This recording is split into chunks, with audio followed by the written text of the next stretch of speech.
Maître Meidel. En attendant, on va vous laisser écouter peut-être un tout petit peu de ce que notre président Ismaël Omar Guelleh a dit, un court extrait, a dit donc sur les ondes de la BBC.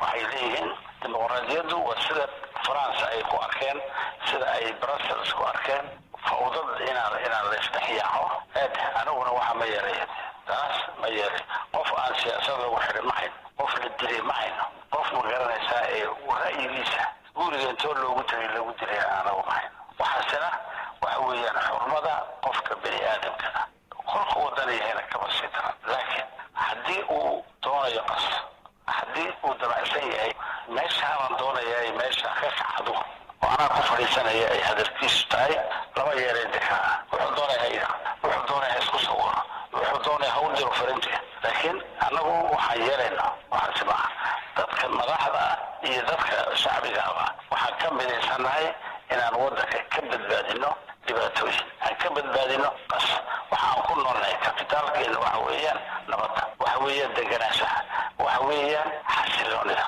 haddii qofkii bini aadamka ee ganacsiga ee waddanka ku nool ama shisheeyaha ahaada ama sokeeyaha ahaadee uunan ka badbaadi karin in meeshiisi la dhaco in dariiqa lagu dilo in la dhibaatay hadduuna hubin inuu ku noolaan karayo waddanka nabad iyo xasilooni anigu meesha waxaan ka samaynaya wakalane taasina waajibaadkayga ugu horeeya wey kolka maxaa lagu odhan mucaarad baa hiblaya ben là tu l'écoutes hein. shacbiga waxaan ugu dhaartay waxa weeyaan inaan nabad keeno inaan xasilooni u keeno in aan badbaadiyo noloshooda si u dhanta maskiinka iyo ka waxaystaba runtii waxay xarun u tahay military fara badan oo shisheeye ah oo dabcan dee lacagana ku bixiyo waxayna ku taallaa manaqad muhiima shisheeyaha military ee dowladaha badan isugu jira Voilà donc ce que disait, un bref extrait de ce que disait le président Ismaël Omar Guelleh à la radio BBC, une interview assez surprenante. Allô, bonjour Maître Meidel. Bonjour Nidal. Merci d'avoir répondu à notre appel, Maître Meidel. Rapidement, je rappelle que, ancien avocat, vous faites partie de l'USN, vous êtes un des hauts cadres du Haut Conseil de l'USN. Beaucoup de choses sont en train de se passer à Djibouti. On va essayer de prendre ça point par point. D'abord, cette interview nous a paru assez intéressante. Et, je ne sais pas si vous l'avez écoutée. Qu'est-ce que vous pensez de ce que le président Ismaël Omar Guelleh a dit sur l'antenne de la BBC, surtout concernant donc les opposants? Merci Nidal. Bonjour à tous les auditeurs et toutes les auditrices de Navad Monde. En résumé, en un mot, je dirais que à travers cette interview, Ismaël Omar Guelleh n'a fait qu'exprimer son profond désarroi devant la détermination de la direction de l'USN et du peuple djiboutien à instaurer un changement pacifique. Je comprends parfaitement qu'il puisse qualifier qu'il puisse attribuer les qualificatifs qui lui conviennent à l'USN, à l'opposition en général, pour la simple et unique raison que il n'a plus affaire à une certaine opposition qu'il avait connue. Je crois que les choses sont très claires. Lui qui, il y a quelques années, se plaignait, entre guillemets, de l'inexistence d'une opposition à Djibouti. Ah oui, on se rappelle de ça.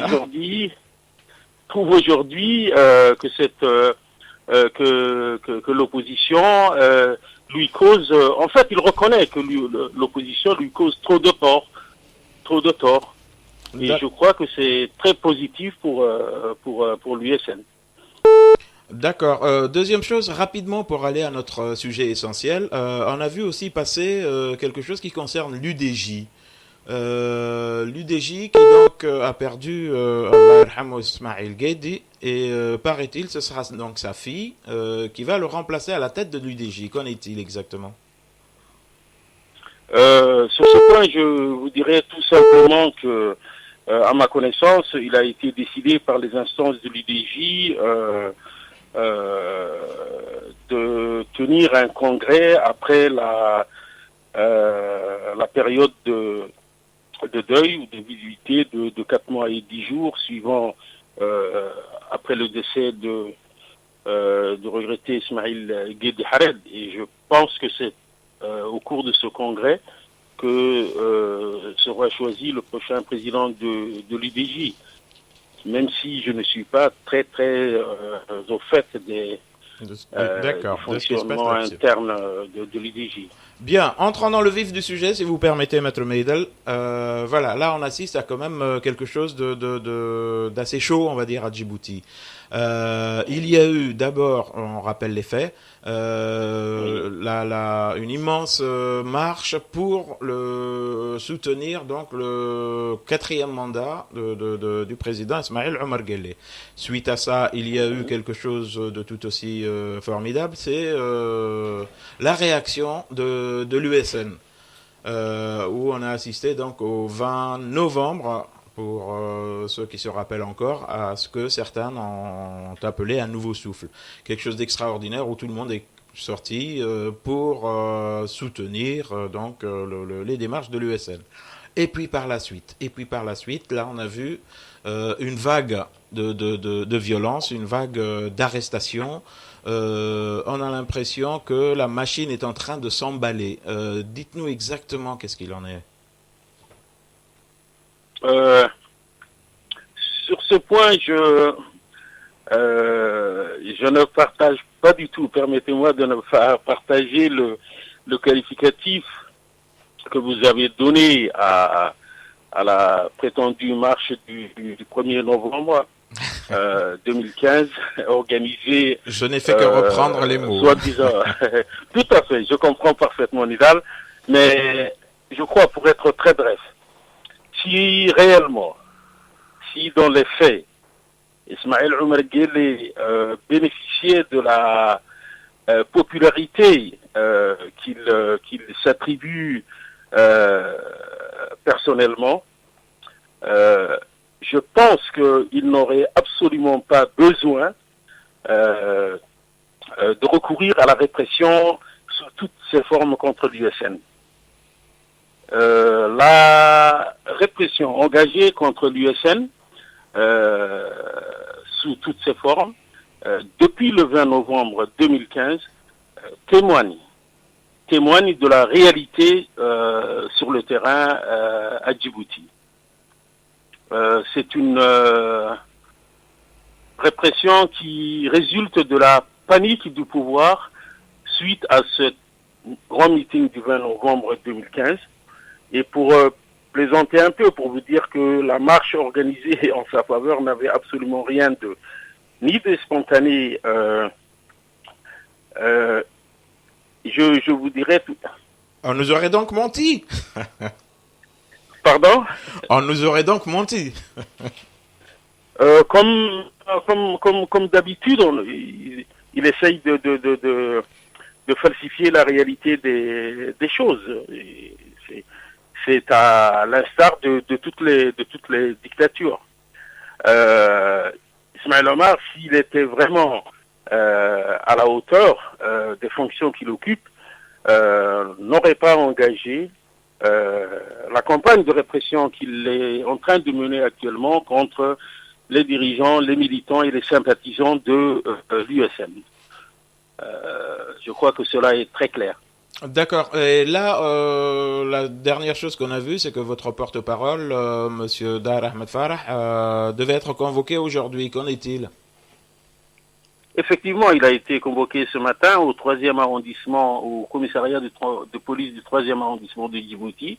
Il s'y est rendu. On était avec lui. Près de 2 heures après, il a été relâché tout simplement. Cela fait partie de la campagne de répression, d'intimidation engagée par le régime. Mais ce n'est pas ce genre d'action qui arrêtera la lutte. Oui, bien sûr, mais voilà, là, ce qu'on assiste, on n'arrête pas, excusez le terme, de vous arrêter, justement.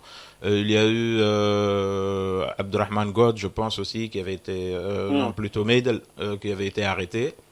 Il y a eu pas mal d'autres arrestations, des jeunes qui se sont retrouvés arrêtés. Il y a eu l'altercation avec le colonel, je pense, Abdullahi Abdi, et ainsi de suite. Plutôt l'attaque du colonel. L'attaque, si vous voulez. D'accord. Mais voilà. Et là, ça, tout ce qu'on voit, c'est que d'un côté, il y a un régime qui avance.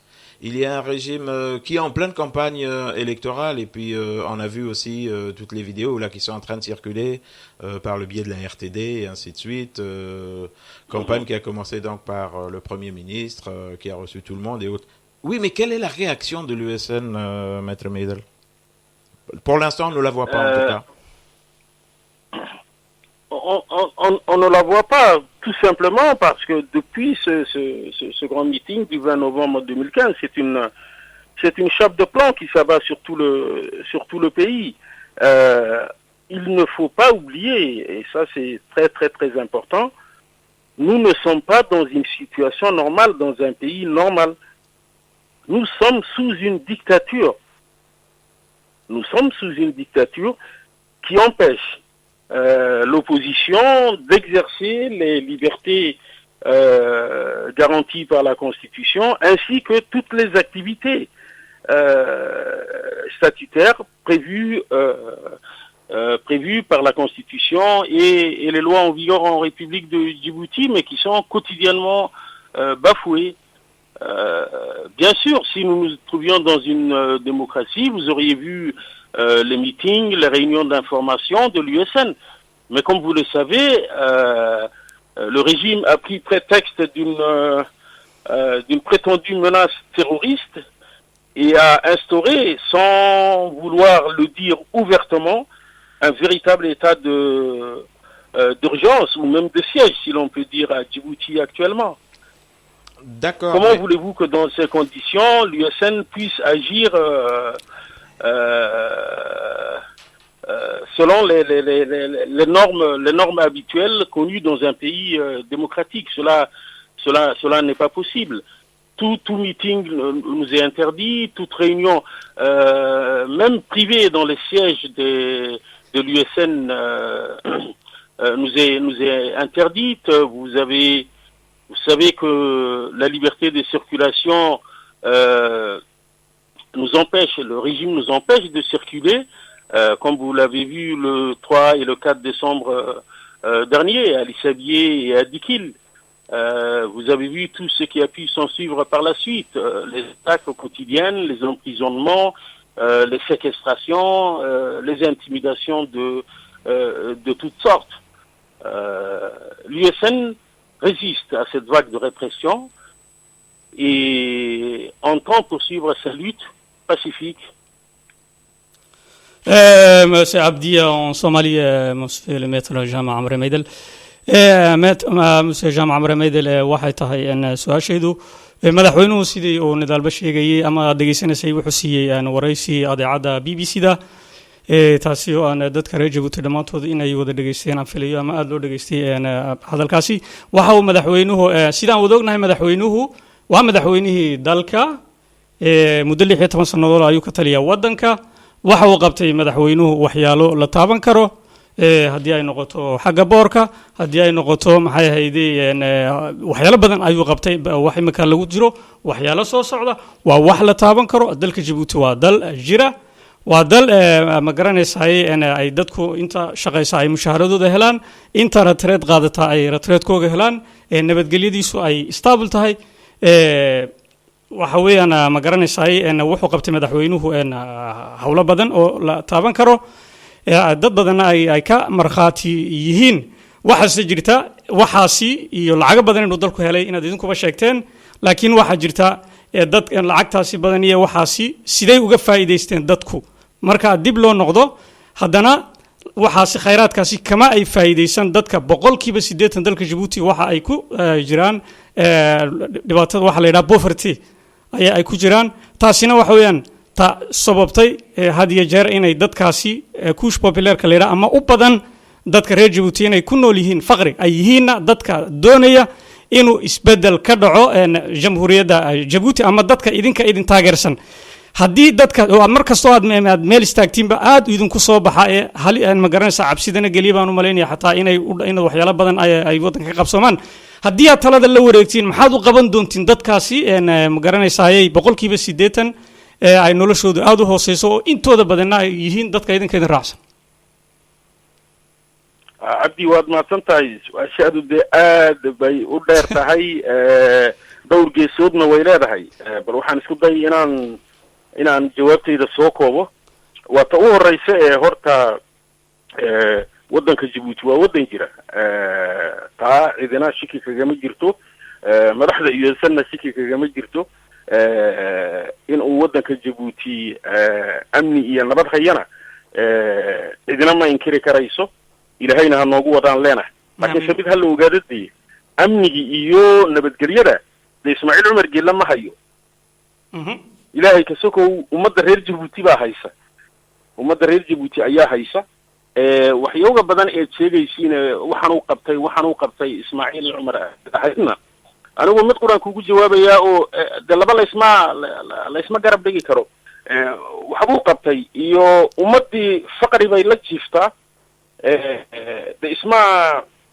meel islama wada degayaan bay ka dhigan tahay waa ta kale haddaan xitaa taasii dhaafo oo wax badan buu waddanka ka qabtayba aan idhaahdaa Ismaaciil Cumar Geele ma waxaad u malaynaysiin xitaa haddii uu taa qabtay oy ma xaq bay u siinaysaa in uu madaxnimada abadiyan ku ahaado uu de madaxweyne boqortooyo waddanka ka dhigo uma siinaysataa xaqoran hadda uma siinayso haddii waxa uu ku faanayaba laakiinse halka ay dhibtu ka taagan tahay waxa weeye nin madaxweynihii kolka uu ku yidhaahdo taladii cid aan ku wareejiyo ayaan la ahay cid ii bedeli kartaay waddanka intaa la eg ma joogto waa wax laga xishoodo weeyaan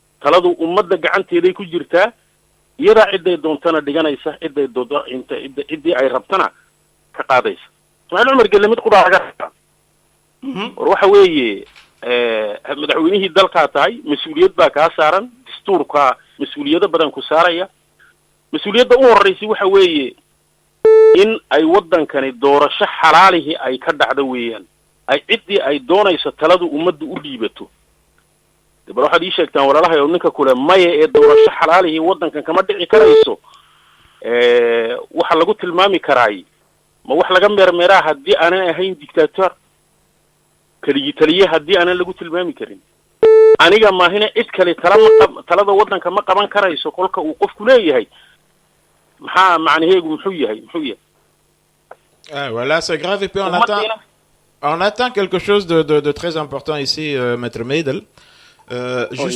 Justement, sans vous demander quelle est votre stratégie, j'espère que vous avez une stratégie aussi, mais cette situation-là, elle risque de durer, arriver jusqu'en avril, et là, on va vous dire, voilà, maintenant, il y a les élections présidentielles. Oui. On a juste envie de vous dire, qu'allez-vous faire? Qu'allez-vous faire? Est-ce que c'est juste un boycott que vous allez nous proposer? Non, il est hors de question. L'USN n'a jamais préconisé un quelconque boycott. Les leçons du passé lui suffisent amplement pour ne pas recourir à cette solution.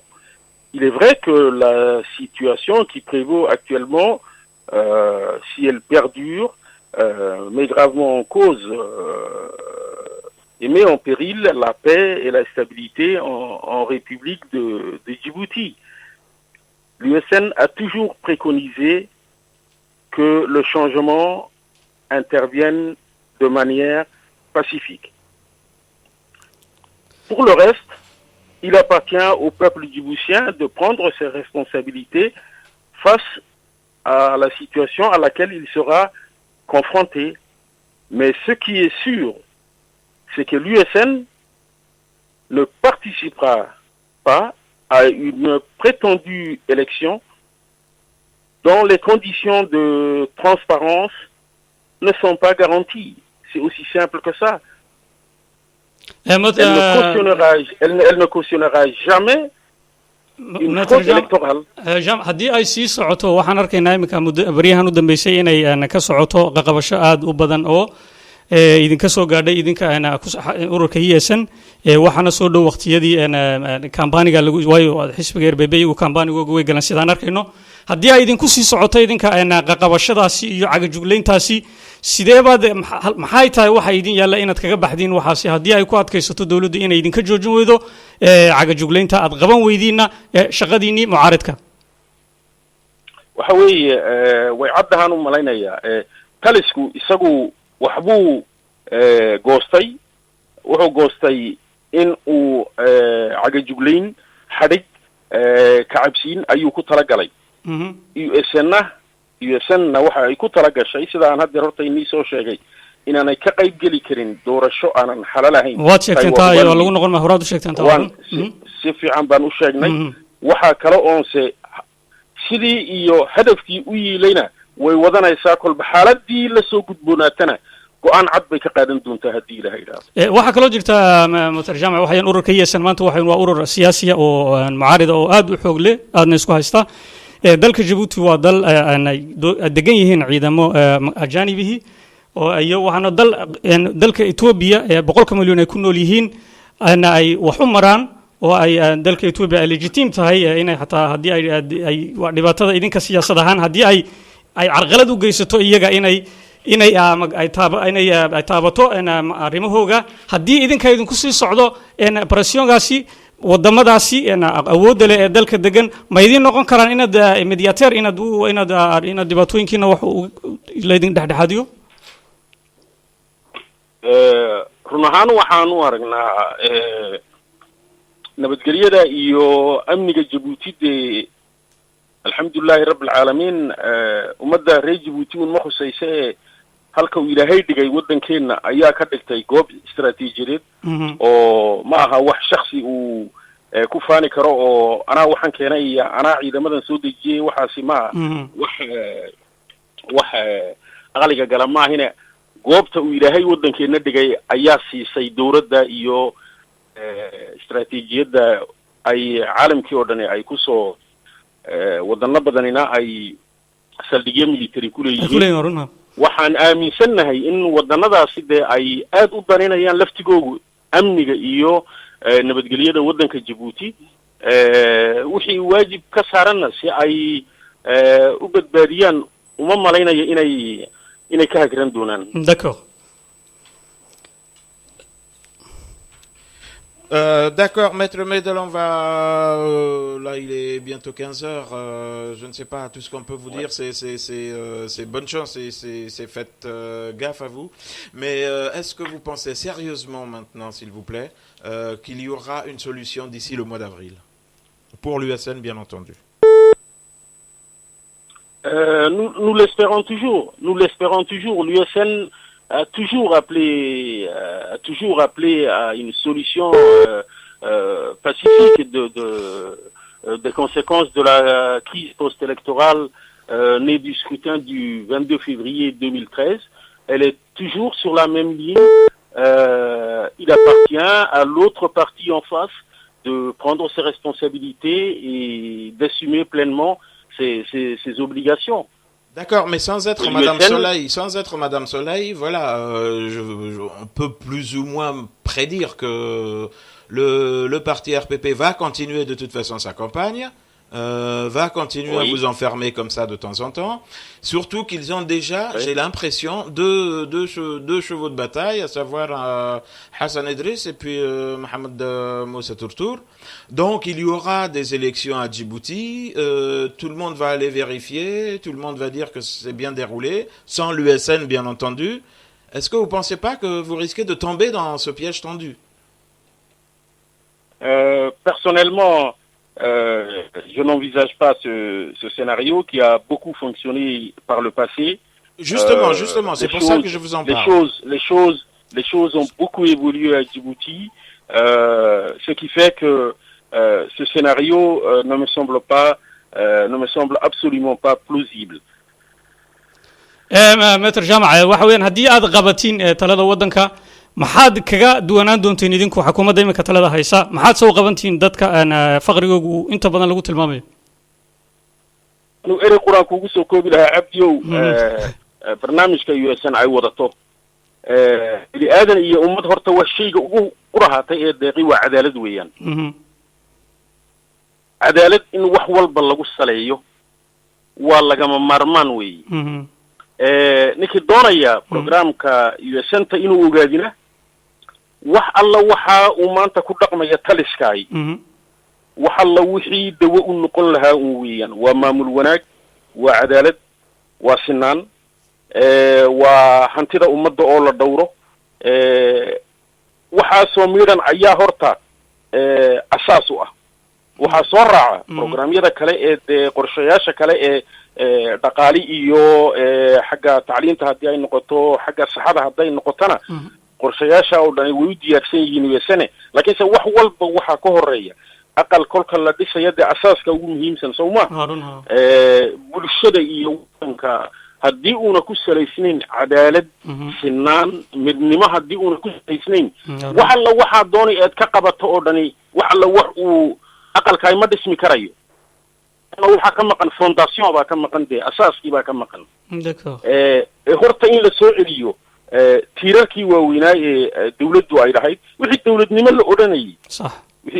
la odhanayay in la soo celiyo horta dawladdu waa tu cadaalad ku shaqaysa waa tu dadka u dhaxaysa waa tu amniga ka shaqaysa muwaadiniinta ka shaqaysa fikirkuu doonaya ha haysto wuxuu doonaya siyaasi ahaan ha jiro waa tiirarkii ayaa burburay qahatay halkan annagu aan ku soconni iyo taliska maanta ay ku kala gedisan yihiinna waxa weeye war ummad iyo waddan qof qudhahaatay nin qudhahaatay keligii taliye dee wanaag iyo horumar uma horseedi karo taasaan aaminsanna waxaanan doonaynaa si dhaba inaan u hirgelino dastuurkeennu waxyaabo badan uu dhigayo oo hadday xagga xuquuqal insaanka noqoto haddii ay cadaaladda noqoto haddii ay midnimada noqoto in laga run sheego shuruuc sharciyada waddankeena u yaalla in laga run sheego horta taabaaba iyadu wax weyn noqonaysa Ok, merci beaucoup, Maître Meidel. Juste alors un dernier mot, s'il vous plaît. Quel serait justement votre dernier mot si vous avez un message d'abord à passer aux gens du RPP, quel serait ce message? Et je vous laisse aussi parler aux gens de l'USN. Votre dernier mot. Merci beaucoup. Merci, Nidal. Aux gens du RPP, je ne vois pas ce que je pourrais leur dire d'autre que ce pays nous appartient tous. Le RPP a dirigé ce pays pendant près de 40 ans. Il doit s'adapter à l'évolution qui est tout à fait naturelle dans toute société. Et que donc qu'il joue le jeu de la démocratie, même si je suis persuadé que cela lui est très difficile. Aux militants, aux sympathisants de l'USN, et je m'adresse plus particulièrement à mes frères et sœurs de la diaspora, je leur dirais que la lutte pour le changement pacifique traverse actuellement un tournant historique. Il faut garder cela en tête et agir en conséquence. Contribuer de manière très positive à cette lutte et à l'avènement de la victoire finale. D'accord, merci beaucoup. Merci, Maître Meidel, d'avoir été avec nous. C'est moi qui vous remercie, Nidal. C'est moi qui vous remercie. Et j'espère qu'on pourra encore débattre et Inch'Allah, à Djibouti un jour. Inch'Allah. Merci beaucoup. Au revoir. Inch'Allah. Merci, Nidal. Merci, au revoir.